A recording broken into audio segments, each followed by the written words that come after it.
જૂના દીવા ગામની કુમાર પ્રાથમિક શાળા અને કન્યા શાળામાં કન્યા કેળવણી મહોત્સવ અને શાળા પ્રવેશોત્સવની ઉજવણી કરવામાં આવી હતી.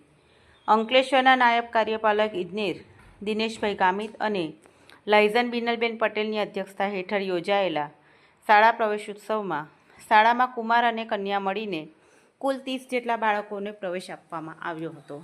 આ પ્રસંગે જૂના દીવા ગામના નવનિયુક્ત સરપંચ અજીમા ઇબ્રાહીમ માંજરા અને ગ્રામ પંચાયત સભ્યો, ગરમના આગેવાનો અને વાલીઓ ઉપસ્થિત રહ્યા હતા.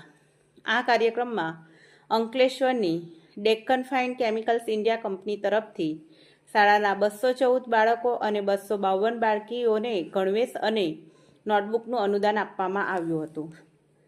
જૂના દીવા ગામના રાહુલકુમાર મનુભાઈ પટેલ અને એમના પરિવાર તરફથી 35 નંગ દફતર, 235 નંગ શૈક્ષણિક કીટ, 235 નંગ પાણીની બોટલનું અનુદાન આપવામાં આવ્યું હતું. તેમજ નટવરભાઈ છગનભાઈ વસાવા અને વિવેકભાઈ મધુસૂદનભાઈ ભરડીવાલા તરફથી પણ વિદ્યાર્થીઓને શૈક્ષણિક અનુદાન આપવામાં આવ્યું હતું. બાદ શાળામાં વૃક્ષારોપણ કરી પરિવહન સુવિધાને લીલી ઝંડી આપી શરૂ કરવામાં આવી હતી.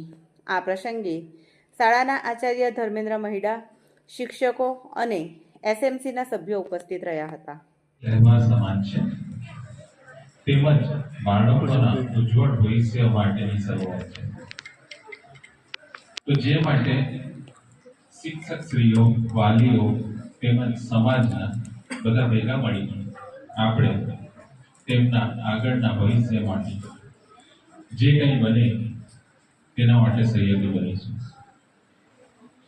તો બીજું વધારે તો નથી કેવું, પણ વાલીઓને મારે એક